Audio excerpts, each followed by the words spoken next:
The train smelled like coal dust and old leather, and the loneliness that settles into a car when nobody talks to anybody for long enough. Desmond Hale sat in the second-to-last row with his coat folded across his lap and a newspaper he had not been reading for the past 40 minutes. Outside, Kansas rolled past flat and sun-bleached and indifferent, the kind of country that reminded a man he was smaller than he liked to think. He was 55 years old. He had a cough that wouldn't leave a house in St. Louis he rarely visited, and a heaviness behind the eyes that comes not from sleeplessness but from knowing too many things and doing too little about any of them. The newspaper had been left on the seat by whoever sat there before him. He'd picked it up out of habit the way men do when they don't want to be seen thinking. The headline was about the drought. Kansas, summer of 1895, worst dry spell in a decade they were calling it. Half the wheat in the eastern counties had already failed. Banks were moving fast on delinquent properties. Some men had walked off their land rather than wait to be walked off it. Hale knew about banks moving fast on delinquent properties. He knew quite a lot about it. It was the smaller notice inside page social column 3 lines of ordinary type that stopped him. Cora Vane of Boston, Massachusetts arrives Abilene Friday as intended bride of Mr. Fletcher Cole Rancher. Miss Vane is expected to settle in the region permanently. He read it twice. Then he set the newspaper face down on the seat beside him and looked out the window at the dry brown nothing passing by. Vane. He hadn't heard that name in 4 years. He had arranged carefully and without drama to stop hearing it. It wasn't difficult. A man of his position could decide what he heard and what he didn't. The same way he could decide which papers crossed his desk and which ones were handled before they reached him. He had learned early in his career that most problems didn't require solving. They only required patience and a willingness to look the other way at the right moment. Thomas Vane had been a dock worker out of South Boston. Not a complicated man, not a wealthy one. He'd had a small savings account, a row house he'd paid half of, and the kind of stubbornness that can look like principle when you squint at it right. He'd also had, unfortunately for everyone involved, a daughter who inherited both the savings account and the stubbornness and a nose for numbers that had no business existing in a girl who'd grown up counting coins on a kitchen table. Hale had not been the architect of what happened to Thomas Vane. He wanted that understood at least by himself, since no one else was likely to consider it. Ward Pickett had designed the Boston Land and Trust Company's extension scheme. Pickett had drawn up the false certificates. Pickett had decided which working men in which neighborhoods would be told their properties stood as collateral for loans they'd never taken, and which of those men were too proud or too frightened to push back hard enough to matter. Hale had only reviewed the documents. He had reviewed them, seen what they were, and signed his name below Pickett's, because the alternative was a conversation he didn't want to have with a man he'd been doing business with for 11 years. And because Thomas Vane was one name on a list of 30-something, and the math, as Pickett framed it, was simple 30 small men or one complicated partnership. Hale had always been a man who understood math. Thomas Vane lost his house in the spring of 1891. He lost his savings shortly after. He spent 2 years doing what men do when the ground shifts out from under them, looking for footing that wasn't there, knocking on doors that wouldn't open, writing letters to offices that didn't answer. Then, one evening in February of 1893, he walked into the harbor and didn't walk out. His daughter had been 16 years old. Hale picked up the newspaper again and read the 3 lines one more time. Then he folded it precisely, set it on the empty seat, and looked at his own hands for a while. She would be 20 now, 20 and making her way to Abilene, Kansas as the intended bride of a rancher named Fletcher Cole. Maybe she didn't know Pickett was here. Maybe she'd answered an advertisement and followed it, and the geography was nothing but coincidence. Desmond Hale was a man who had built his life on identifying coincidences that were not coincidences. He signaled the porter for a glass of water and sat with it untouched, while the train carried him toward the same town she was already heading to. And somewhere in the dry, flat distance, a crow crossed the sky from east to west and disappeared. The Abilene station smelled like cattle and sun-baked timber, and the iron bitter edge of a summer that had run out of patience. Cora Vane stepped down from the train car with one hand on the rail, and her eyes already moving, not nervous, but cataloging. The platform, the street beyond it, the water tower, the angle of the afternoon light. She had learned to read a place quickly. You couldn't afford not to when you arrived somewhere new and the only thing standing between you and whatever came next was yourself. She was dressed in practical gray wool, darker under the arms from 2 days of travel. Her hair pinned back with a precision that said, less about vanity and more about not wanting anything loose. The trunk came down after her, handled by a porter who set it on the platform with the carelessness of someone who knew it wasn't his. She put her hand on it without looking down. Fletcher Cole was standing at the far end of the platform. She recognized him not because she'd seen a photograph she hadn't, but because he was the only man standing still. Everyone else was moving, loading, unloading, passing through. He stood with his hat in both hands in front of him, not leaning, not shifting, just waiting with the kind of patience that doesn't look like patience until you've seen enough impatience to know the difference.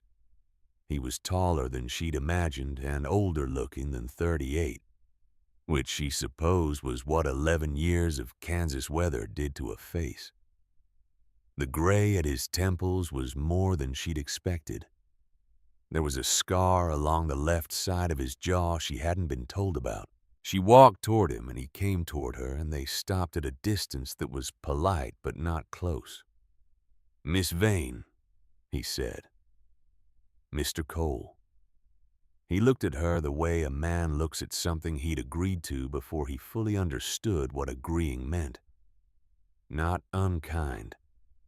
Just honest in the way that faces are when they haven't had time to arrange themselves. "How was the journey?" he asked. "Long," she said, "but I'm here." He nodded once, reached for the trunk handle. She let him take it.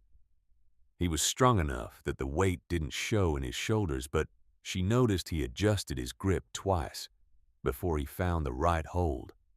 She filed that away without knowing why. They walked to the wagon in silence. Not uncomfortable silence, or not entirely.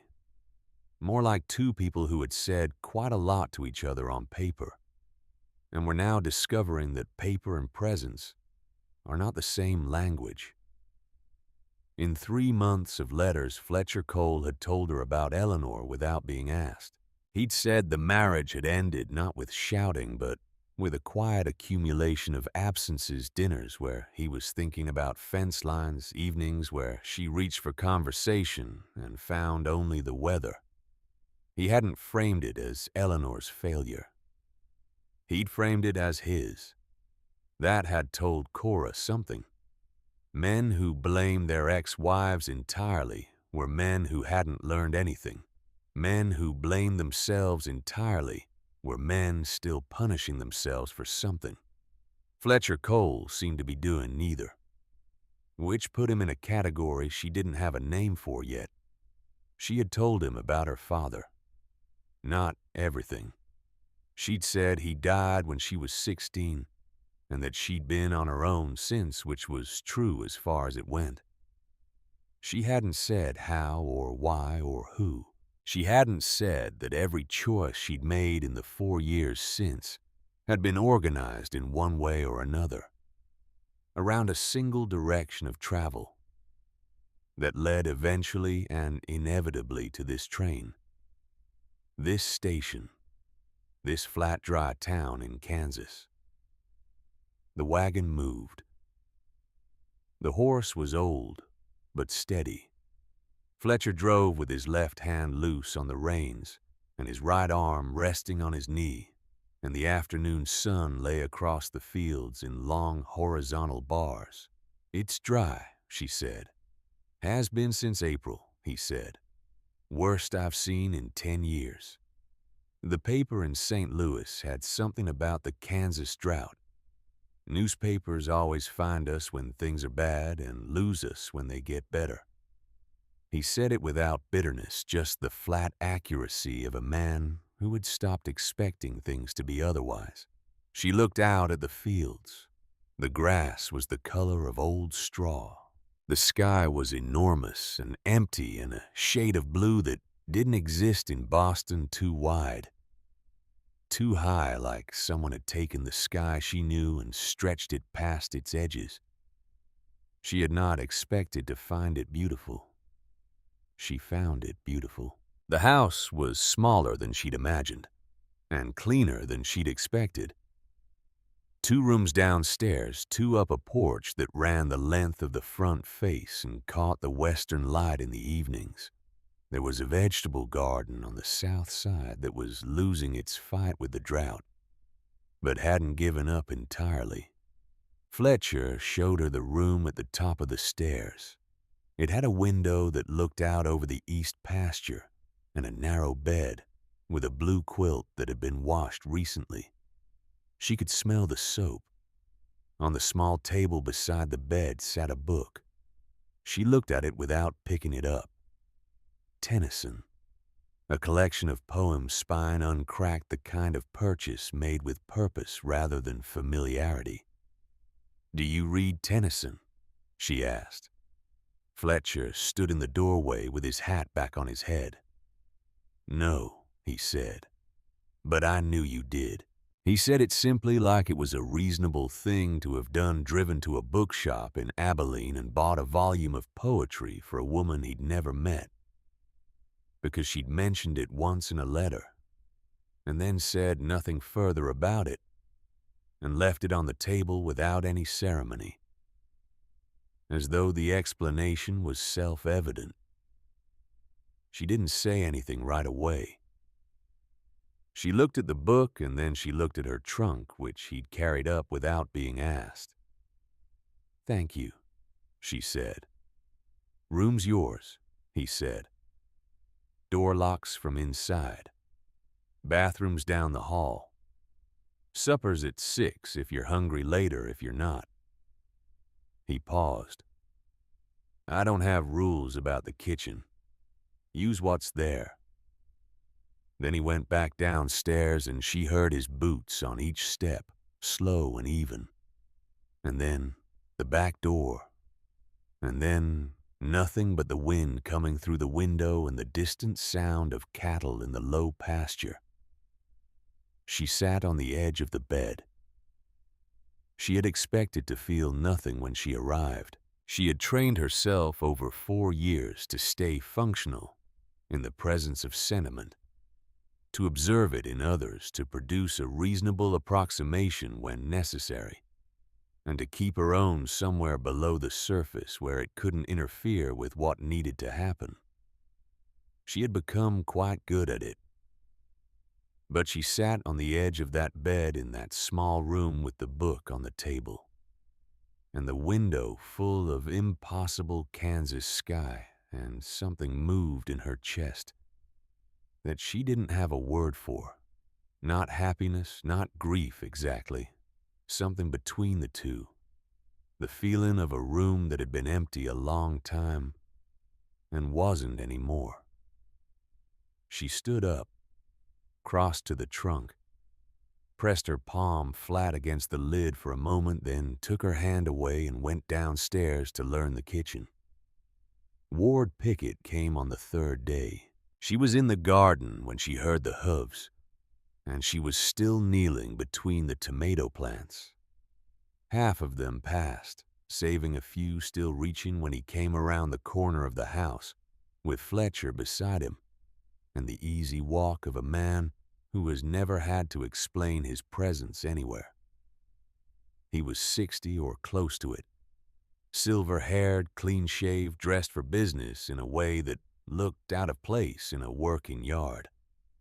His boots were expensive and unmarked by the dust that covered everything else in Abilene that summer. He smiled at her with teeth that were too good for his age. "Mrs. Cole," he said, and the correction she might have offered Miss Vane not exactly stayed where it was. "Welcome to Abilene. I'm Ward Pickett. I run the first agricultural bank here in town. I like to call on new arrivals." "Thank you," she said. She stood slowly brushing dirt from her knees, not hurrying it. He had the handshake of a man who'd practiced it, firm, brief, controlled. She looked at his face while he looked at hers, and neither of them found what they were looking for, which was its own kind of information. They sat on the porch. Fletcher brought water. Pickett talked about the town, about the drought, about the challenges facing small ranches in a year like this one, with the sympathetic competence of a man who had spent years profiting from exactly those challenges. He mentioned in passing that Fletcher's mortgage note was coming up for its annual review. He said it gently, the way certain men say things they know will land badly, not to spare the listener, but to demonstrate their own calm and contrast. Cora listened. She poured nothing and said nothing and smiled at the right intervals. Fletcher answered the way he always answered difficult things, with the minimum number of words that could be called a response. Yes, he was aware of the note. Yes, he expected to have the numbers in order. Yes, he appreciated Pickett taking the time. When Pickett left, she watched the horse and rider move down the road until they disappeared in the shimmer of heat rising off the dirt. Then she asked without turning, "How many times has he been here?" Fletcher was quiet for a moment. "This year. In total." She heard him think, not uncertainty, but a man genuinely assembling a number from scattered memory. 5 or 6 times, he said. "Since spring." 5 or 6 times since spring. She nodded as though that was ordinary. Inside in the room upstairs, inside the trunk that nobody else had opened, there was an oilskin packet stitched into the lining, and inside that packet was a name written on a document she had read so many times she could close her eyes and see the ink on every line. Ward Pickett, Boston Land and Trust Company, principal signatory. The work of the ranch didn't stop for arrival or adjustment, or any of the ordinary difficulties of two strangers learning to share a space. The horses needed feeding. The fencing on the north quarter needed attention. The water situation in the low pasture required decisions she didn't yet understand, so she watched Fletcher make them from a distance and learned what she could from the watching. She cooked because she was good at it, and because it was the most direct way to be useful, before she understood what else was needed. She was not a sentimental cook. She didn't have the patience for fussiness, but she was accurate, which turned out to matter more. The first time she put a plate in front of Fletcher and he looked at it like something he hadn't seen in a while. She understood that the years between Eleanor and now had been the years of a man eating alone, which does something specific to a person that isn't easy to name but is easy to recognize. He thanked her every evening, not extravagantly, just thank you plain like he meant it, rather than performed it. She found herself by the end of the first week waking before 5 because his boots on the stairs woke her, and she'd stopped being able to sleep past the sound. She found herself noticing that he brought the horse in earlier in the evenings than he probably needed to. She did not conclude anything from this. She simply noted it.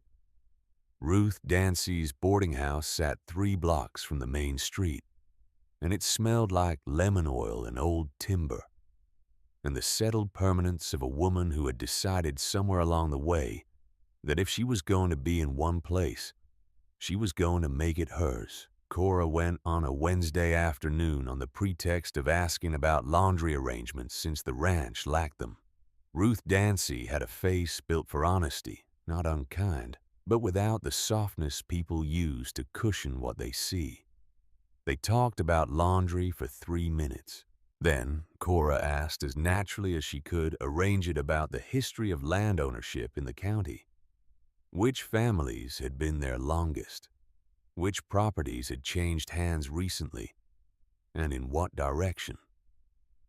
Ruth Dancy looked at her for a moment without answering. "You're asking like someone looking for something," she said. "Not like someone who just wants to know the town." Cora held her gaze. She'd been holding gazes since she was 16 and had stopped having the luxury of looking away. "Is there a difference?" "There is here," Ruth said. "Abilene's a small place. People who come asking questions about land and banks and who owns what they either find what they're looking for or they find trouble. Sometimes both." "I'm not easily troubled," Cora said. Ruth studied her for another moment. Then she poured a second cup of coffee without being asked and set it on the table between them. 3 ranches in the eastern section changed hands in the last 2 years, she said. All through the bank, all under circumstances the previous owners couldn't quite explain.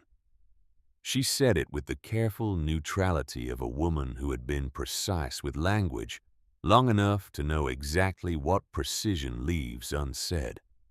"I've lived here 15 years. I can tell you which direction the wind blows, and I can tell you which way money moves. Those aren't always the same direction." "No," Cora said. "They're not." She stayed another half hour.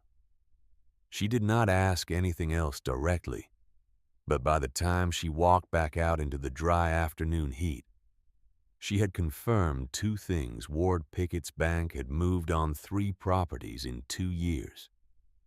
And Ruth Dancy was a woman who noticed everything and had been waiting with the patience of someone who didn't yet know what she was waiting for someone to finally ask the right questions. The night she opened the trunk, the wind had come up from the south, and the house was making sounds. It hadn't made in the earlier, quieter evenings the settling noises that old wood makes when temperature drops and pressure shifts and everything that's been holding itself together all day finally lets go a little. She waited until the house was fully dark, and the sounds from downstairs had been silent long enough. Then she got up, moved to the trunk without lighting the lamp, and lifted the lid on memory and touch rather than sight. The oilskin packet was exactly where she'd sewn it. She'd stitched it in herself in a rooming house in South Boston 3 years ago, sitting on the floor with a needle and thread, and the careful attention of someone doing something they intended to get right the first time, because there would not be a second chance. She carried the packet to the window where the moonlight came in at an angle that wasn't quite reading light, but was close enough. She unwrapped it slowly, The documents inside were dry and precise and undramatic looking the way the worst things often are. Columns of names and numbers, property addresses, dollar amounts that didn't match any record of actual transactions. And at the bottom of the first page, 2 signatures she had memorized so completely that seeing them now produced nothing like surprise, only the familiar cold clarity that comes when something you've known for a long time becomes real in your hands. Ward Pickett. And below his smaller Desmond Hale. She had followed Pickett here. She had traced the same operational pattern, the same structure of inflated collateral, the same ghost liens attached to properties whose owners had no idea from Boston to Kansas over 2 years of careful, painstaking reading in county records offices and bank archives, and the legal notices at the back of newspapers that nobody reads unless they're looking for something specific. She had answered Fletcher Cole's advertisement, not because it had been waiting for her, but because she had been waiting for it. His land sat in the center of the eastern section that Pickett was working through. It was the next logical target.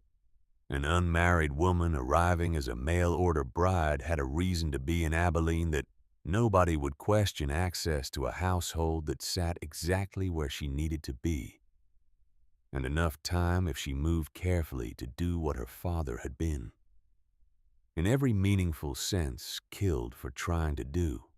She had sold her mother's ring and her mother's earrings in 18 months of seamstress work on Winter Street to fund the train ticket and the year she'd need. She had done the math. She was her father's daughter, what she had not planned for, and she was honest enough with herself in the dark, with the wind coming through the window and the documents in her hands, to admit this was the book. She hadn't planned for a man who drove to a bookshop and bought Tennyson and said, "I knew you did," like it was simple. She hadn't planned for the way he thanked her for supper every night without making a ceremony of it. She hadn't planned for the horse in the low pasture and the scar on his jaw and the quiet of a man who had figured out that not everything needed to be said. She put the documents back, rewrapped them, pressed the packet down into the corner of the trunk, and lowered the lid without sound. She went back to the bed and lay on top of the quilt, because the night was still too warm for covers, and she looked at the ceiling and listened to the house settle around her. The name Desmond Hale had not appeared in any of her Boston research.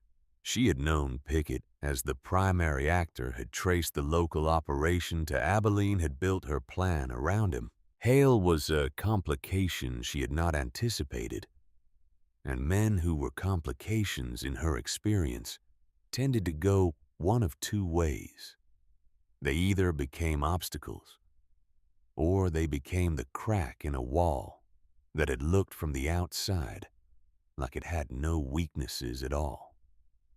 She didn't know yet which kind Desmond Hale was gonna be, but she knew he had been on the train that arrived the same day she did.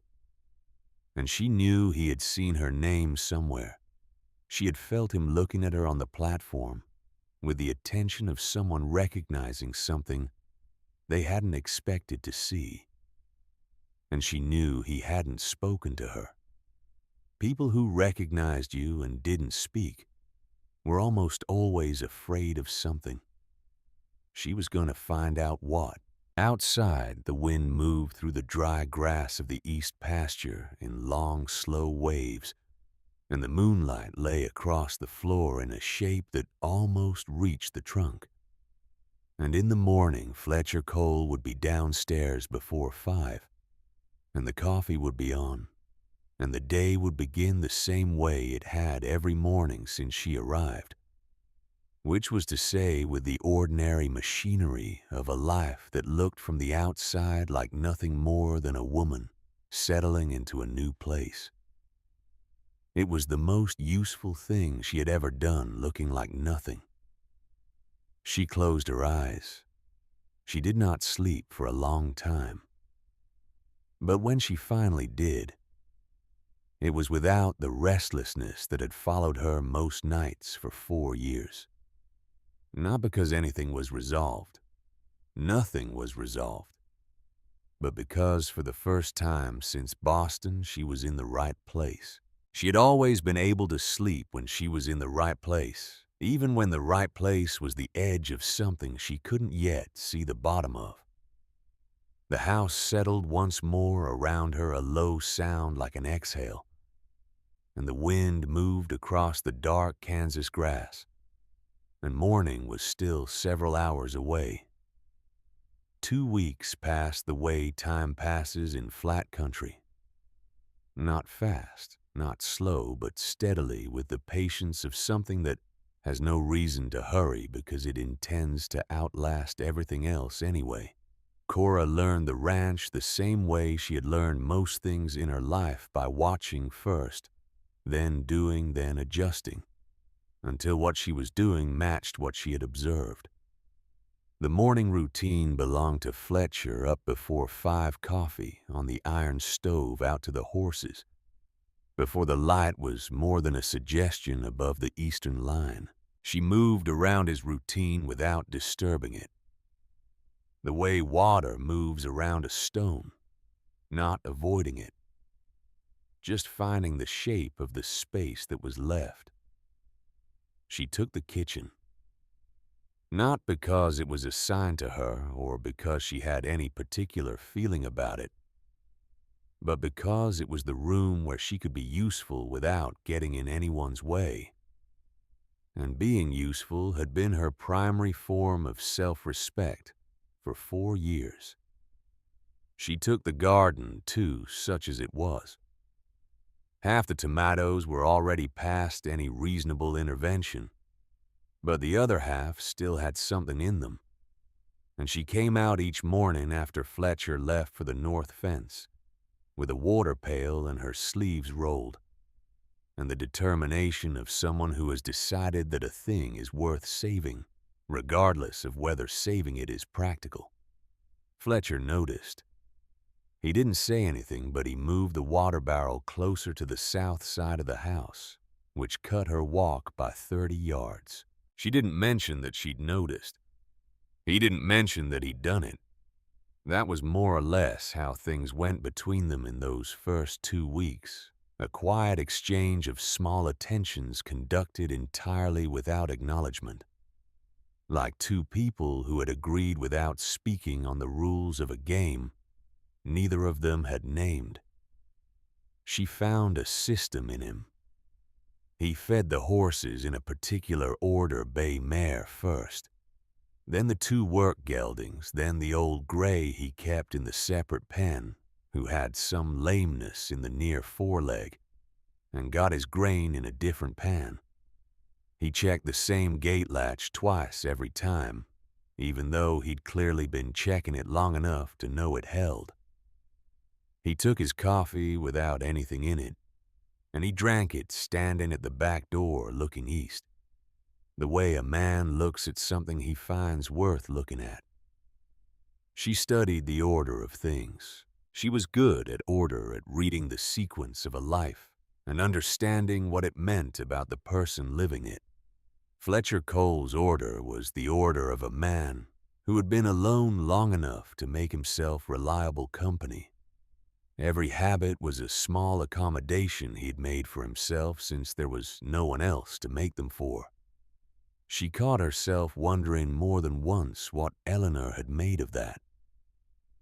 Whether it had seemed like stability or isolation. She suspected it had seemed like both and that the ratio had shifted over time. On a Thursday evening in the 3rd week, Fletcher came in from mending fence later than usual. She had kept supper warm on the stove and didn't remark on the time. He washed at the pump, came in, sat down, and ate without the silence that had characterized the first few evenings, the silence of 2 people performing normalcy. but the easier silence of people who had stopped performing. After he finished, he sat back and turned his coffee cup slowly in his hands. "Do you want to see something?" he said.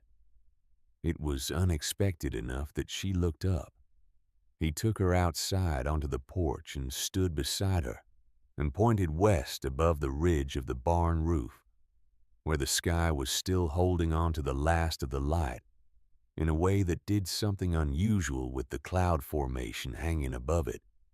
She looked where he was pointing and didn't immediately understand what she was supposed to see. "The color in the bottom edge of those clouds," he said. "The greenish tint. Yes. That means rotation in the upper atmosphere. 2-3 days you'll likely see the wind come around from the north. Maybe some rain." She looked at the green-edged clouds hanging motionless above the barn. "You read that from the color. From the color and the way the horses were moving this afternoon.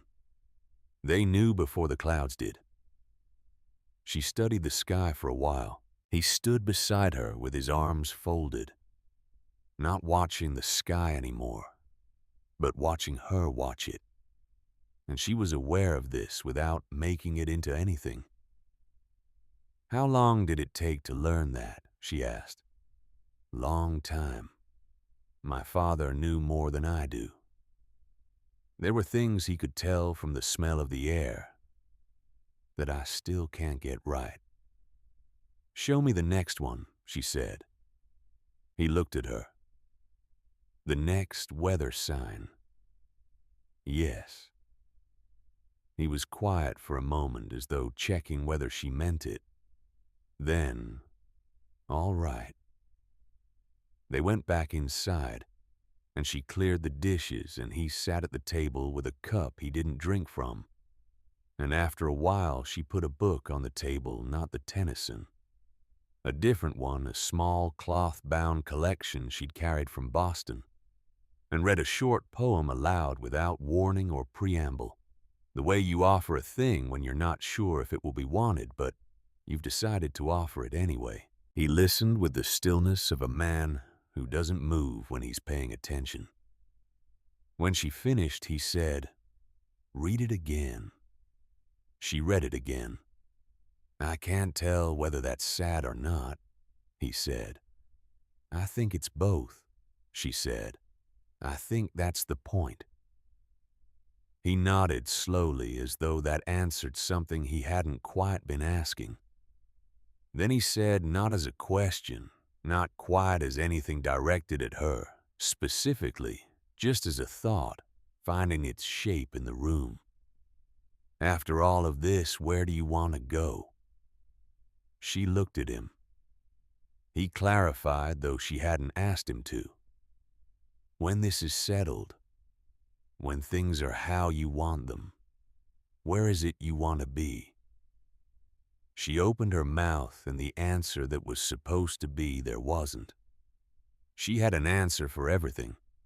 She had prepared herself over 4 years for almost every question a situation might require of her. She knew what she intended to do in Abilene. She knew what she needed to find and how she planned to use it. She had mapped the geography of the next 6 months with the precision of someone who cannot afford to navigate by hope. She had not mapped what came after. Not once, not in 4 years of planning, had she allowed herself to ask what she would do with a day in which there was nothing left to do. She had not thought past the end of the task, because the end of the task had been the horizon, and you do not need to know what is beyond the horizon when getting to it is the whole work of your life. "I don't know," she said. Fletcher looked at her for a moment, and she saw in his face that he understood something beyond what she'd said. Understood it not because he was perceptive in an obvious way, but because he'd heard himself in it. She saw him recognize it, and she saw him decide quietly not to push it.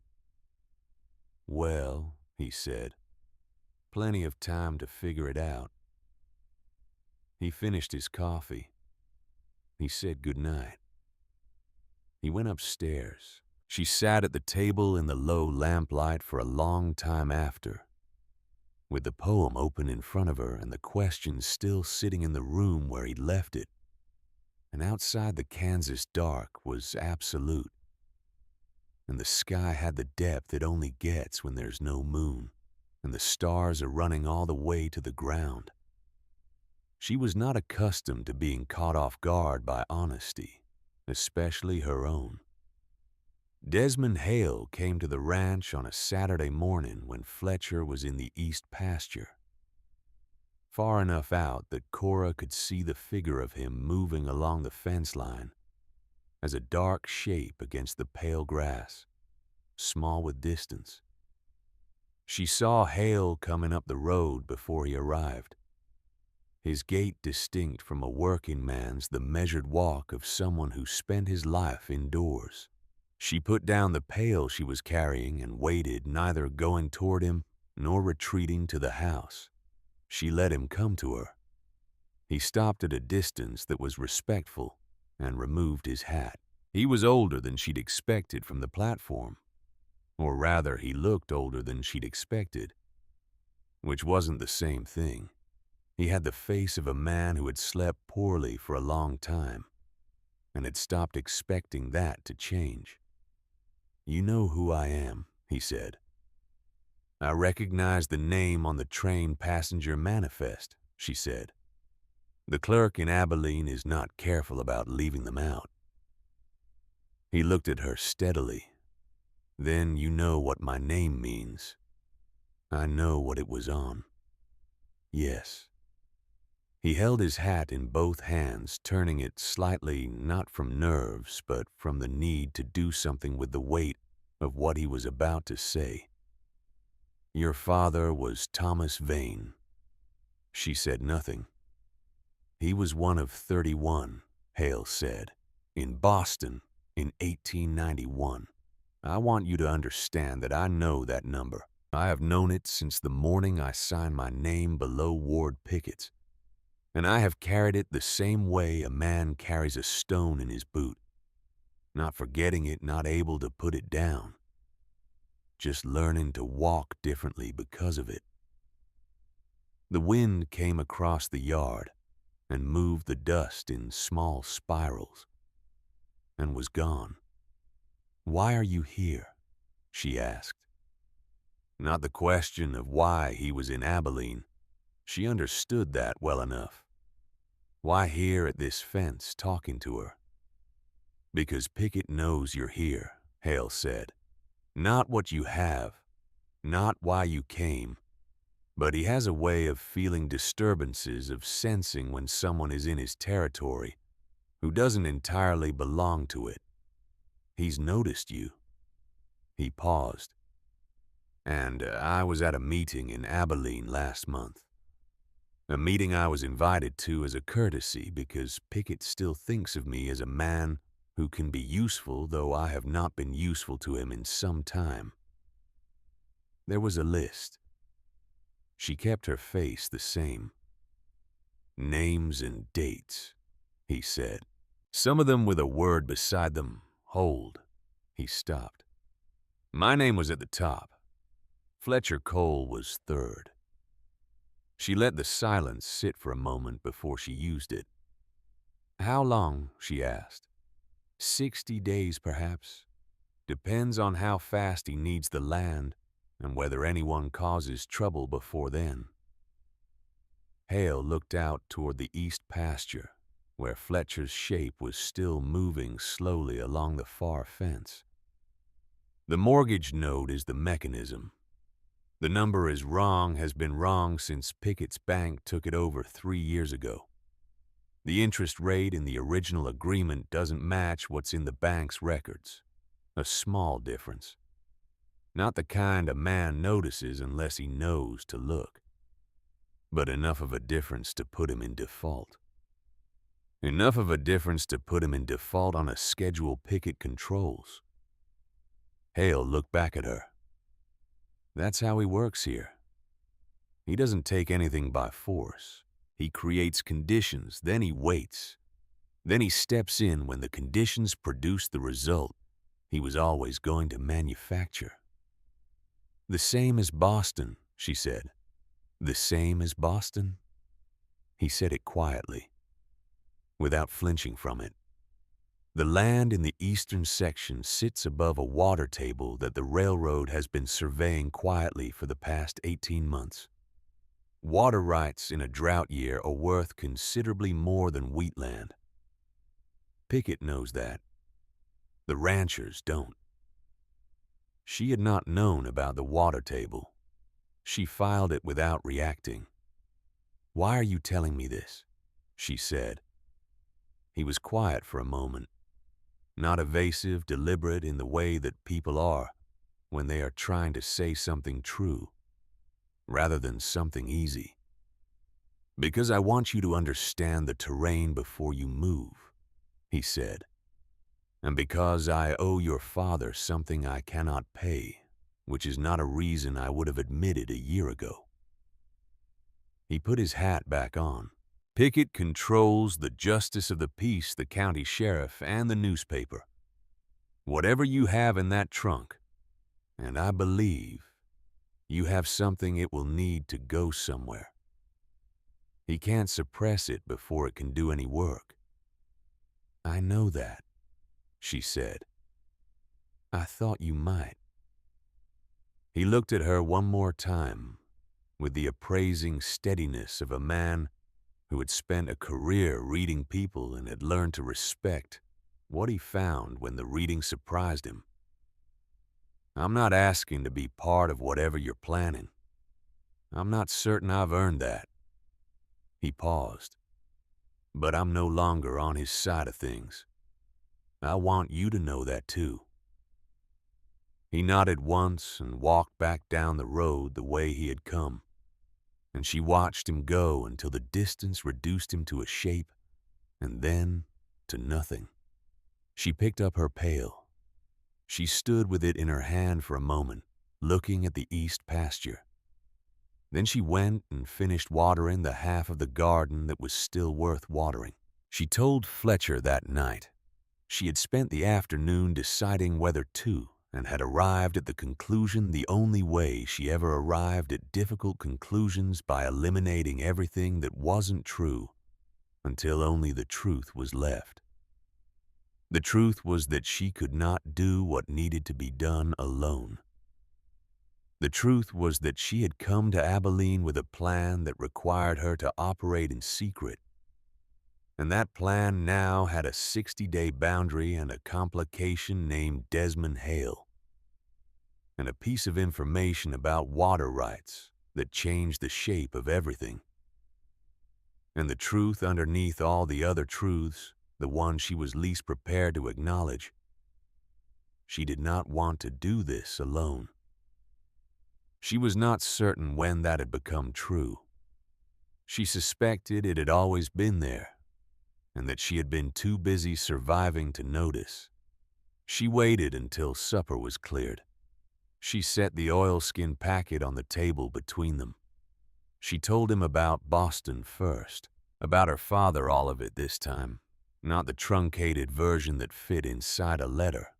She told him about the row house and the savings account, and the way the legal language in the false documents had been specifically written to be unreadable by the people it was written against. She told him about February 1893, and about the harbor, and about the mule that walked home alone, which was how she'd known the morning she got home from school before anyone told her anything. She told him about the 3 years after that, the seamstress work, the county records, the paper trail she had followed from Boston to Kansas City to Abilene, careful and slow and certain as a surveyor laying down a line.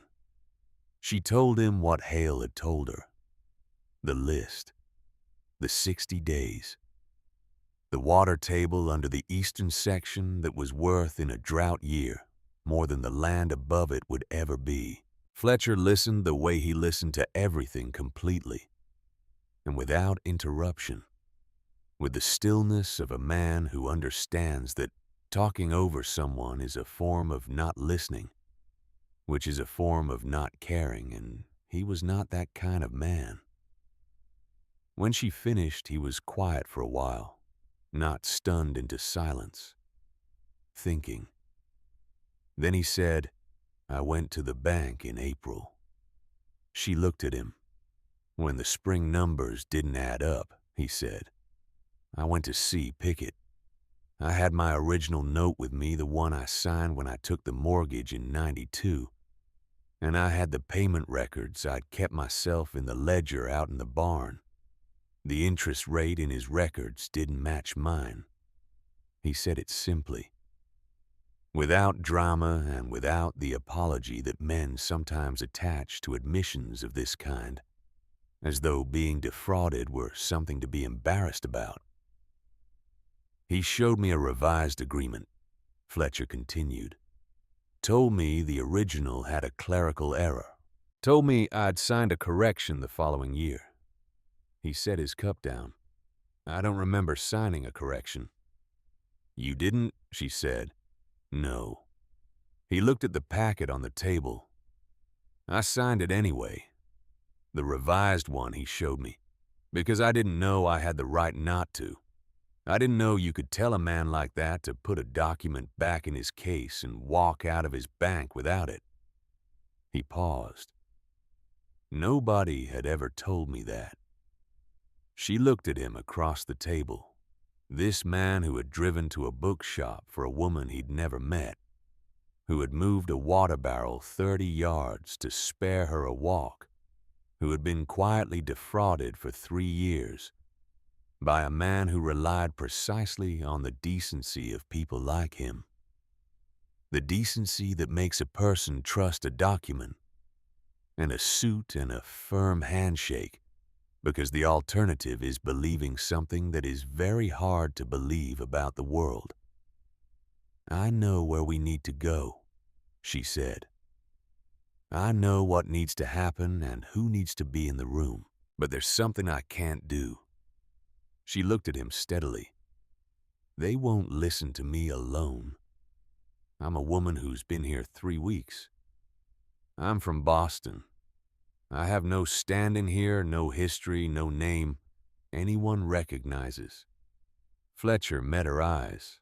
"I know who'll come," he said slowly, "if I knock on the right doors."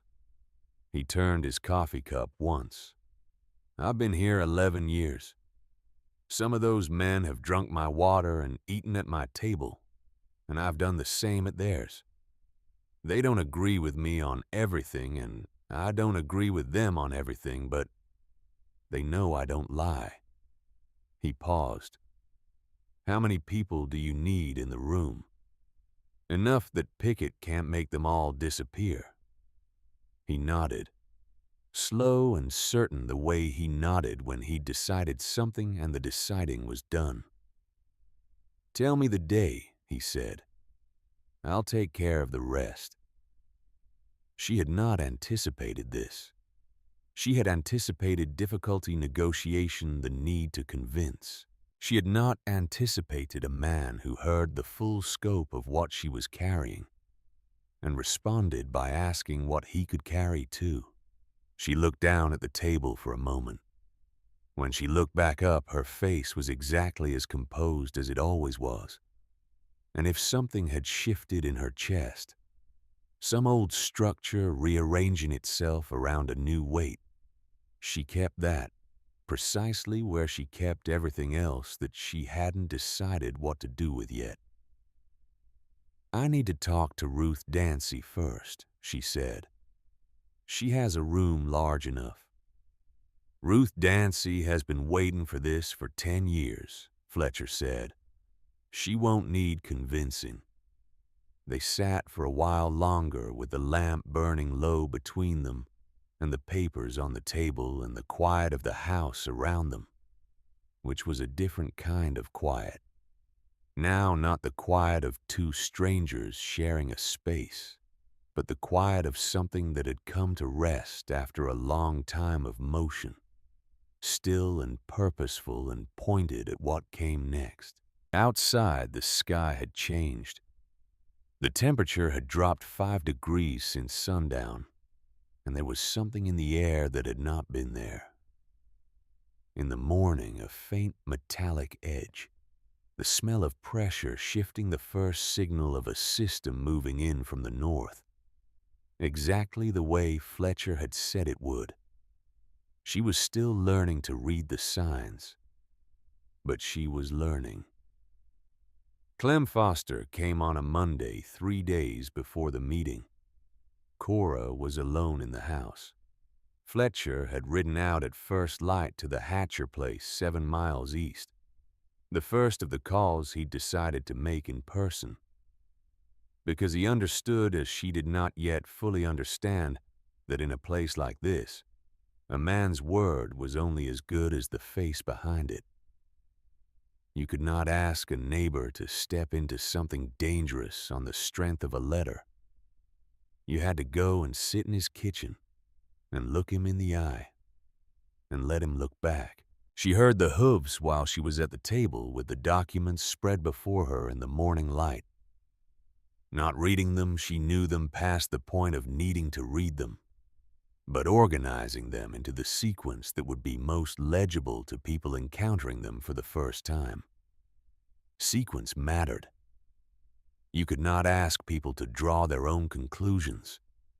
You had to lead them through the logic at a pace that allowed understanding to arrive before resistance did. She gathered the papers into the oilskin and had the trunk closed before the sound of the horse reached the yard. She went to the door and opened it before he knocked. Clem Foster was a big man gone slightly to softness, broad across the shoulders but thick around the middle. Now the kind of body that had once been built for work and had since been redirected into other uses. He had a deputy's badge pinned on a vest that had seen better weeks worn without the authority of a man who had earned it. His hat was in his hand before she opened the door, which told her something. Men who came to intimidate did not take off their hats. "Miss Vane," he said.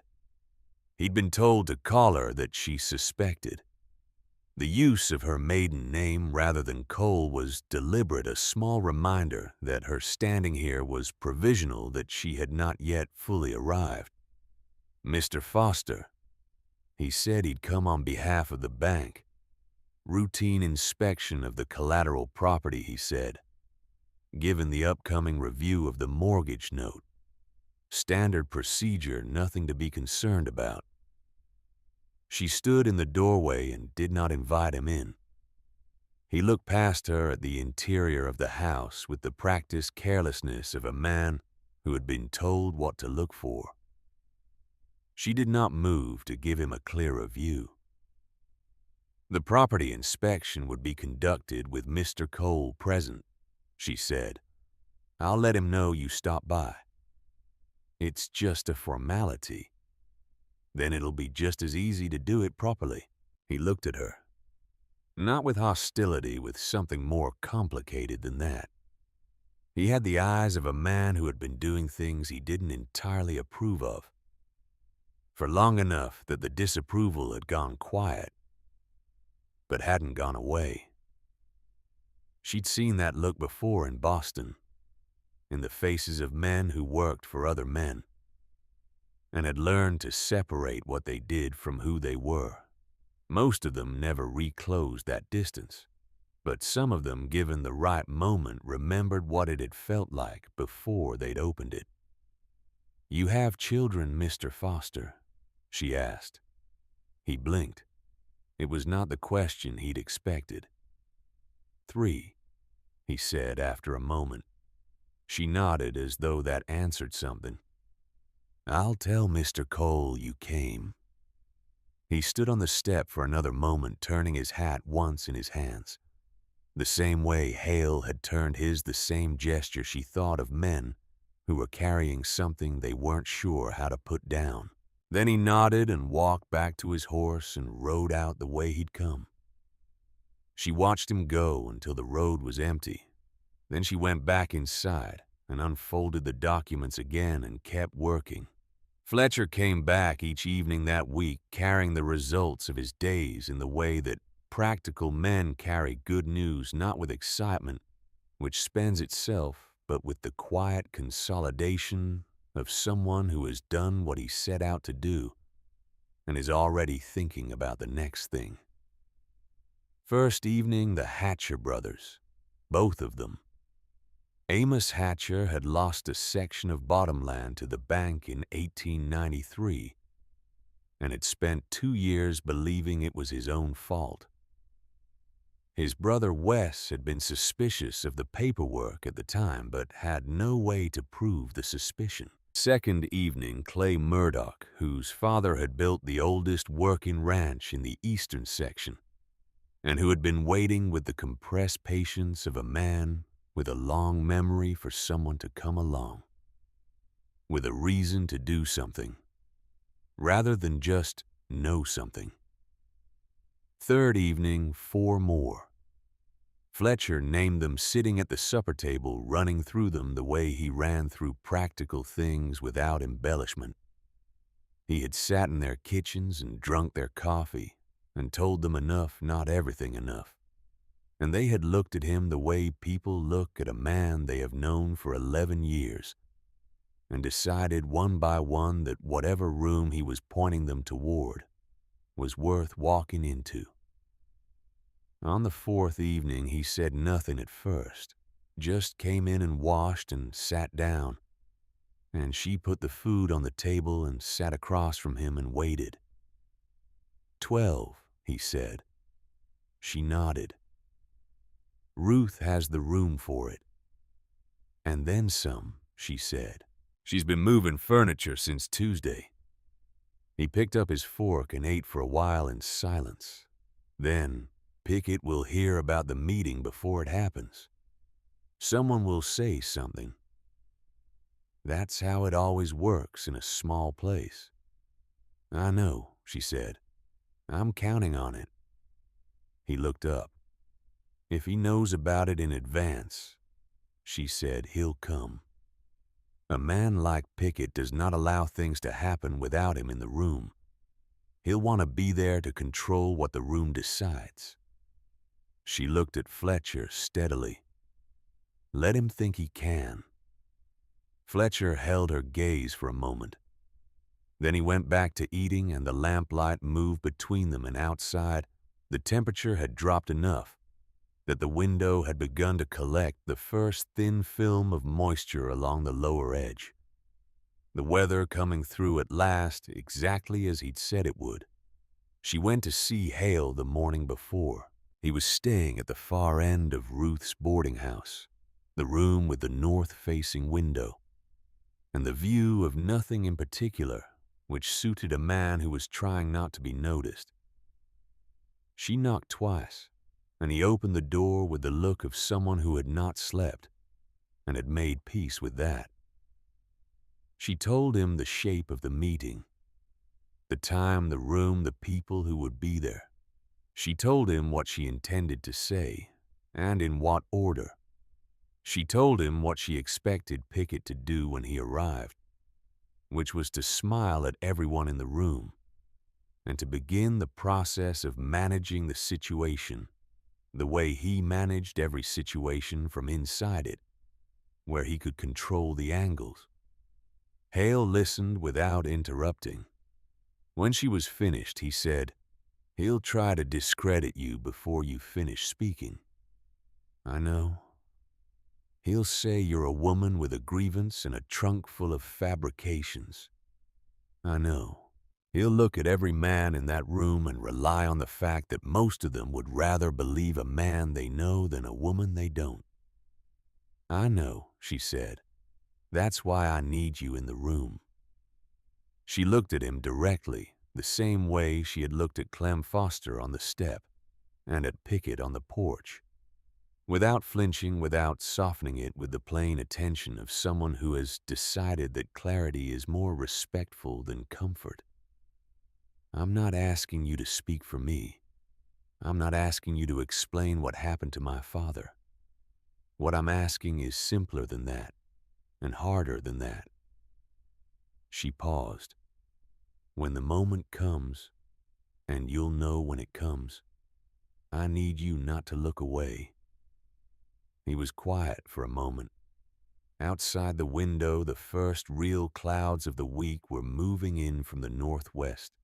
Gray-bellied and deliberate, the sky reorganizing itself after a long stillness.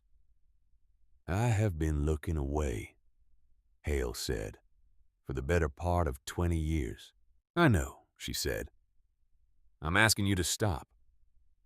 She left him there with the north-facing window and the coming weather. And whatever it was that a man does in the hours before he decides what kind of man he is going to finish his life being. Ruth Dancy had rearranged the main room of the boarding house, the way a person rearranges things when they have been waiting a long time for an occasion and want to get it right. The long table pushed to one side, chairs in a rough semicircle facing the center, a lamp on each of the corner tables so there were no convenient shadows. She had set a pitcher of water and glasses on the sideboard, and she'd done it without being asked because Ruth Dancy understood what a room needed the way some people understand weather by instinct, refined over years until it looked like second nature. The men arrived between 4 and 5 in the afternoon.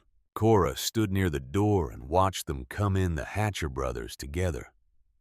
Clay Murdoch alone, the others in ones and twos, cattlemen and small ranchers, and 2 men who worked their own land without hired hands.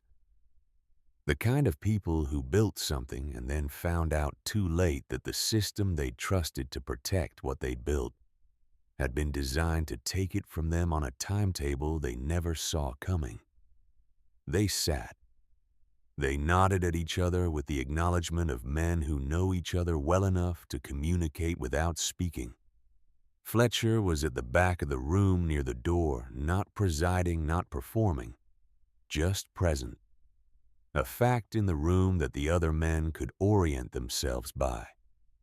Clem Foster came in last alone without announcement and took a position against the back wall near the window. He didn't speak to anyone. He put his hat under his arm and stood with his hands at his sides and looked at the floor. Nobody asked him why he was there. His being there was its own kind of statement, and the room understood that without anyone having to say it. Pickett arrived at 4:20. He came through the door and stopped for just a moment. One beat, no more, when he saw the room.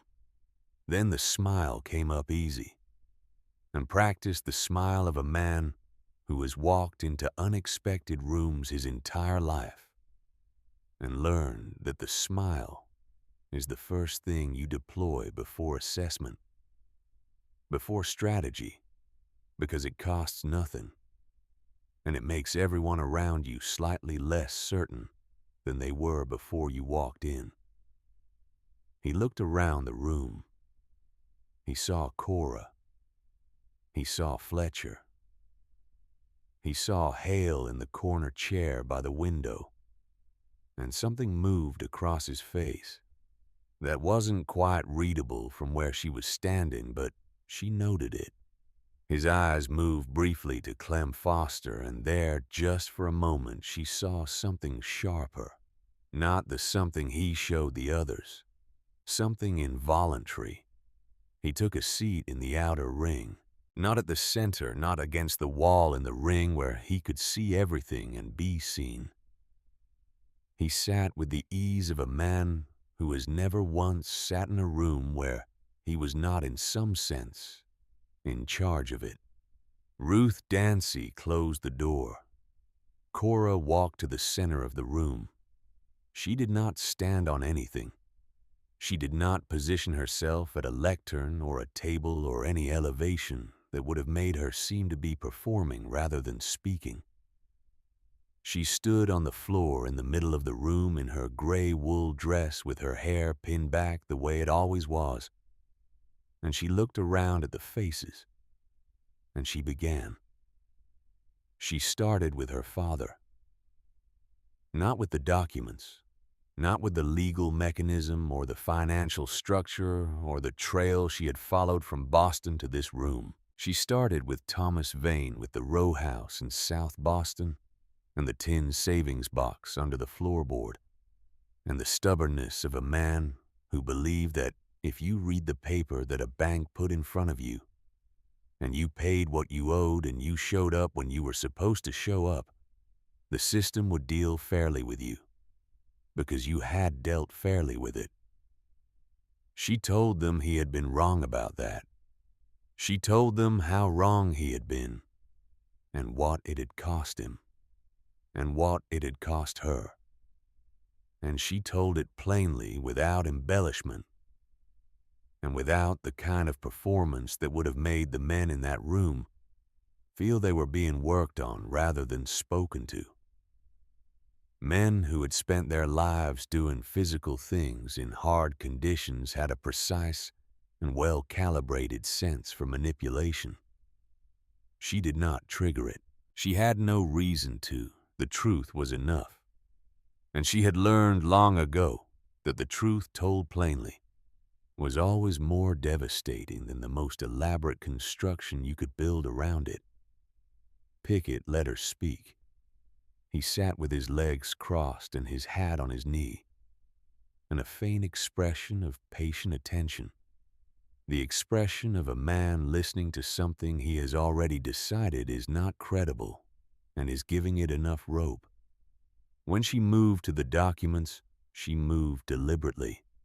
She took the oilskin from the bag at her feet, and she unfolded it on the edge of the table, and she set out the papers in the order she had organized them, and she walked the room through them, the way you walk someone through a map, starting with the terrain they know, moving to the places they recognize, and then showing them the places that had been hidden. The Boston documents first. The ghost liens, the names, the 31 properties, and the precise way the false collateral had been structured, so that each individual instance looked like a misunderstanding if you looked at it alone, but looked like something else entirely when you laid them side by side. Then the Abilene documents, the 3 properties already taken, the mortgage records she had obtained from the county filing office, the originals against the bank's copies, the numbers that did not match the small, precise difference in the interest rates that was worth nothing on paper, and worth a great deal on a schedule that Pickett controlled. Fletcher's note was last. She set it down and pointed to the discrepancy without touching it, because she wanted the men in the room to look at it themselves, rather than at her pointing at it. Clay Murdoch leaned forward. Amos Hatcher said something under his breath to his brother. The room did not go loud. It went the other kind of loud, the kind that happens in the absence of sound, when 15 people are processing the same information simultaneously, and the air gets heavy with it. Pickett uncrossed his legs. "This young woman," he said, and his voice was as smooth as it had been on the porch 3 weeks ago, smooth and unhurried and carrying the authority of a man who has never had to shout, because people have always made room for him without being asked, "has brought a considerable amount of paper into this room. And I genuinely do understand that she carries a grief about her father that has organized her life in a particular direction." He looked around at the men with the expression of someone making an appeal to shared good sense. But grief, as we all know, is not evidence, and a young woman from Boston with a document she has assembled over several years of personal and deeply personal investigation is not the same as "Where's the warrant for the coal revision?" she said. She said it quietly. She did not raise her voice and she did not move. She simply redirected the room by redirecting her own attention, which pulled everyone else's attention with it, because she had been holding it the whole time. Pickett stopped. "The revised mortgage agreement," she said. "The one you presented to Mr. Cole in April. The one you told him was a correction to a clerical error in the original note. The warrant requiring his signature on a revision of an existing contract." She looked at him. "Where is it?" The room had gone still in the way that rooms go still when everyone in them suddenly understands what question is being asked and why the question matters. "Contract law in the state of Kansas," she continued. And she had read Kansas contract law in a library in Kansas City on a wet afternoon in March. And she had read it with the focused attention of someone who was going to need to use it. "Requires that any material revision to an existing agreement be authorized by a filing with the county recorder's office within 30 days of execution. The county recorder has no record of such a filing." Pickett said, "The paperwork is—" "I checked the records myself," she said. "Last Tuesday." The clerk was very helpful. The silence in the room had weight now. She could feel it the way you feel pressure change before weather moves through. She turned away from Pickett. This was the thing she had planned, and the thing that was also, in some sense, instinct. The same instinct that had made her read the poem aloud to Fletcher without preamble. The understanding that the most important moment was often not the loudest one, but the one where you changed the direction of your attention and trusted that others would follow it. She turned and looked at the men in the room, all of them, not addressing Pickett anymore, not performing for him, not defending herself against him, speaking to the people who were actually in the room and who were. She understood the whole point. 3 ranches in the eastern section in 2 years, she said. Yours may be next, or the one after that. The drought is not an accident. The drought is an opportunity for a man who has been patient enough to wait for a year when people are frightened and cash is short. And the distance between a working property and a delinquent one is small enough to manufacture. She looked at each face in turn, not hurrying it. You can wait and see whether your name appears on the list. Or you can decide today that enough people in this room know enough, that there is no longer a version of this where the list matters. She stopped. The room breathed. Pickett was on his feet. The smoothness was still there, but it was doing more work than it usually had to do, and the effort had begun to show at the edges the way expensive things show their limits when you push past what they were built for. "I want to be clear," he said, and his voice was still measured, still occupying the tone of a man who is being reasonable in the face of unreason, "that what has been presented here is conjecture. Assembled conjecture, but conjecture nonetheless. In the absence of anyone who can corroborate, I can." The voice came from the corner by the window. Desmond Hale stood up. He did not stand dramatically. He did not draw attention to himself with any gesture or posture. He simply stopped sitting and started standing, and the room reconfigured itself around this new fact. The way rooms do when something shifts, that everyone has been watching without knowing they were watching. He looked at Pickett. Pickett looked back at him with an expression that had finally run out of its practiced ease and was showing underneath the face of a man confronting the species of threat that is most dangerous to men like him. Not the outsider who attacks, but the insider who stops protecting. I reviewed the Boston documents, Hale said. In 1891, I knew what they were. He said it the way you say things that have been true for a long time, and that you have simply stopped carrying alone. I signed my name below his because I chose to, and because I convinced myself the arithmetic made sense. It did not make sense. I understood that within a week of signing, and I chose not to revisit it. He looked at the room, at the 12 men sitting in a semicircle, at Fletcher by the door, at Cora in the center. I cannot tell you the mechanism of what he's done here in the same precise terms she just described it, because I have not been part of his Kansas operation. But I can tell you that the structure she has described is exactly the structure of what I watched him do in Boston. The same documents, the same ghost liens, the same manufactured defaults. He paused. The same patience. He looked at Pickett one more time. Pickett was standing very still.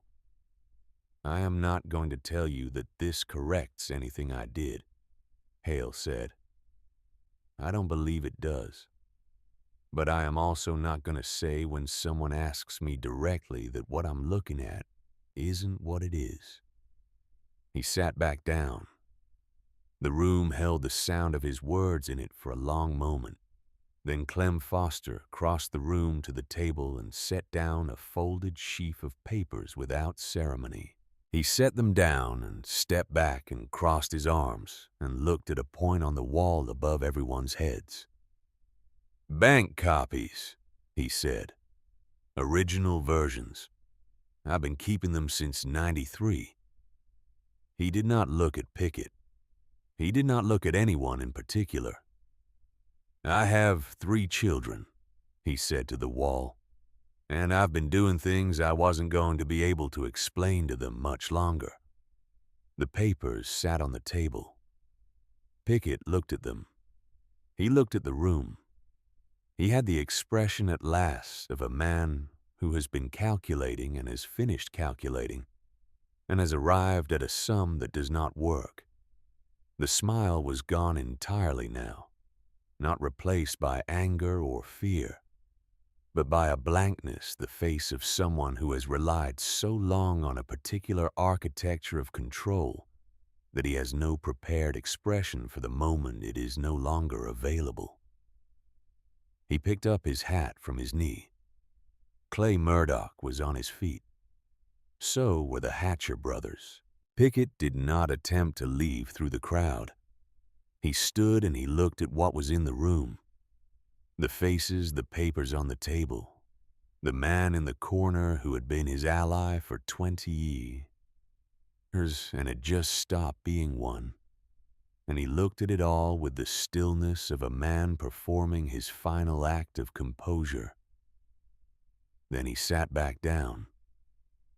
Not because anyone told him to, because he understood in the way that intelligent men always eventually understand when the calculation has run its course, that the room had already decided, and that leaving would not change what the room had decided, and that the only remaining question was how this ended.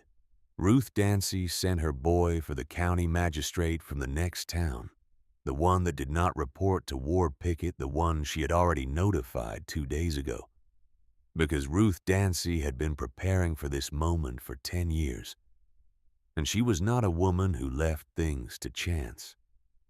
He arrived in an hour. The papers were still on the table. It did not end that evening. Things like this never end in a single room on a single afternoon, regardless of what the room contains or what is decided in it. The legal proceedings took months.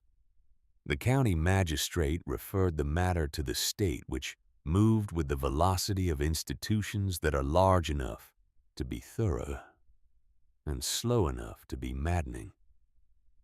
There were depositions and counterfilings, and 2 separate attempts by Pickett's attorneys to have the proceedings moved to a jurisdiction that would have been more favorable to him, both of which failed. Pickett was removed from the bank's directorship in October. He was charged in December. The trial, when it came, was not the culminating confrontation that stories sometimes promise. It was procedural and long and won on the strength of documents rather than testimony, which was, Cora thought, exactly how it should be. Her father had been right about the numbers. The numbers in the end were what mattered. 3 of the 4 ranches that had been taken were recovered through the legal process. The 4th could not be untangled. The subsequent ownership chain was too complex, and the legal cost of unwinding it exceeded the value of the land by enough that the family involved a man named Garrett and his 2 sons, who had already moved on to Colorado, made the decision to take the settlement rather than the property. They were not wrong to do that. Cora held their name in her mind the way she held her father's, not with guilt, because guilt was not useful, but with the knowledge that some losses do not reverse, and that this was one of them. That was the kind of outcome that justice produced sometimes. Not clean, not complete, but real. Fletcher's land was never touched. Amos Hatcher shook Fletcher's hand outside the magistrate's office in November and held it for a long moment without saying anything. And that was the kind of accounting that doesn't appear in any record, but is the one that matters to the people involved. Desmond Hale gave a full deposition in September. It was thorough and specific, and cost him more than he had publicly acknowledged it would. 2 business relationships, a membership in a St. Louis gentlemen's club that quietly declined to renew his dues, and a reputation that had been for 30 years his primary professional asset. He gave the deposition anyway. He said everything he knew in the precise and careful language of a man who had prepared what he was going to say and was not going to soften any of it when the moment came.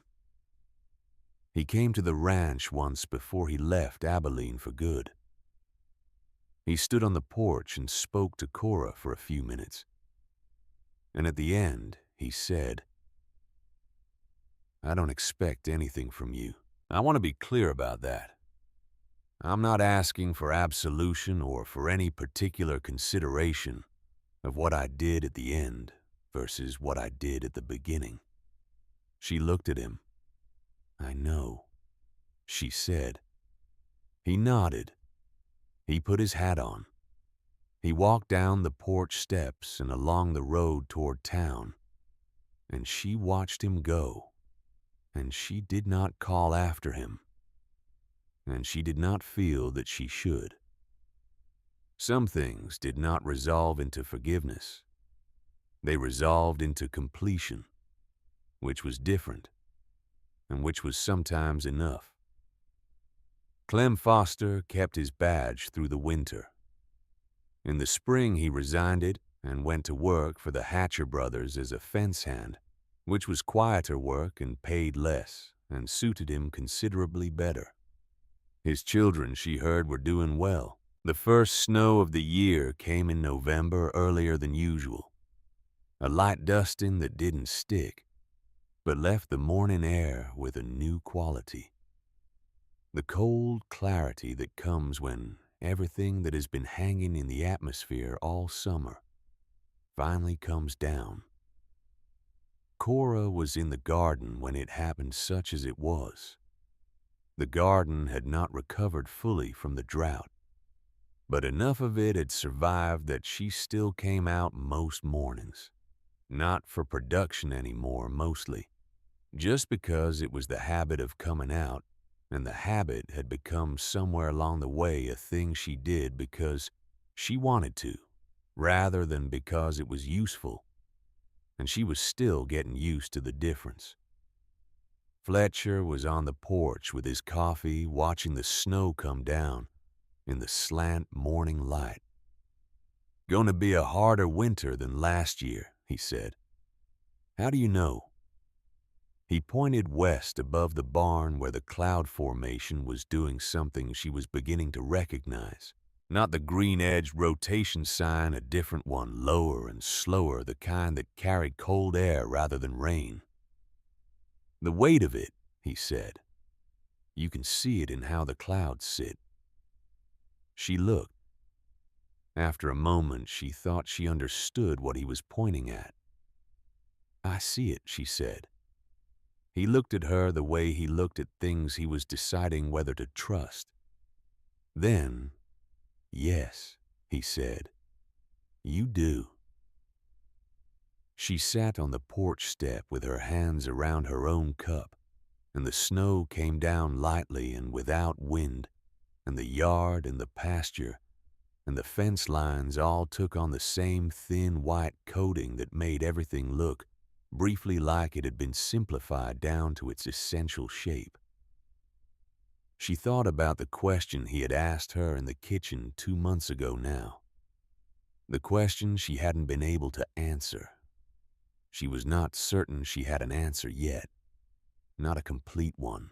But she had something she hadn't had before, the beginning of an answer, which is different from the answer itself, but is the only honest way to get there. She knew that she was not done. There were other towns she had understood since September, where the same structure had operated, the same mechanism, the same patience, the same ghost liens attached to the properties of people who had no reason to look for them until it was too late. She had a deposition now, and a trail of documented evidence and a name for what she was looking at. And the slow-moving machinery of the state had expressed what passed in legal language for interest. There was more to do. She had always known there was more to do. But she also knew that she was not going to do it from a rooming house in Kansas City alone, with a trunk full of paper, and nowhere to be between the work. She knew, had known, she thought, since the night she sat at the table and could not answer a simple question, that she had arrived somewhere. Not at the end of the task, not at the end of anything, but at a place that felt in some way she did not have language for yet, like it was worth returning to. "Fletcher," she said. I never finished the Tennyson." He was quiet for a moment. She heard him take a drink of his coffee. "No," he said. "You've been busy." "I have." Another moment passed. The snow came down in the same light, unhurried way, covering the yard in a layer thin as paper. "It'll keep," he said. She looked out at the east pasture, white now at the edges where the fence posts stood in a line that ran as far as she could see. She had looked at that fence line every morning for months. She had looked at it from the window the first night she arrived in the dark, when she didn't know yet what the shape of this place would feel like. She had looked at it while she planned, and while she worried, and while she sat at a table with documents spread out, and a man across from her asking what she needed and meaning it. She looked at it now the way you look at something that has become, without your intending it, familiar. "I'm going to stay," she said. She said it simply the way she said things that she had decided. Not as an announcement, not as a question seeking confirmation, as a fact that had been true for some time, and that she was at last saying out loud. Fletcher was quiet for a moment. "I know," he said. She looked back at him. He was watching the snow come down with his coffee in both hands. the same way he watched every morning with the patient attention of a man who found the weather worth looking at. The gray at his temples caught the light. The scar on his jaw was a line she had memorized without meaning to. "When did you know?" she asked. He thought about it. "The garden," he said. "Second week. You were watering the half that was still worth watering." He paused. "A person passing through doesn't bother with the half that's still worth watering." She looked at him for a moment. Then she looked back out at the pasture and the snow and the fence line running east, and the sky above it all vast and gray and full of weather she was learning slowly to read. She did not say anything else.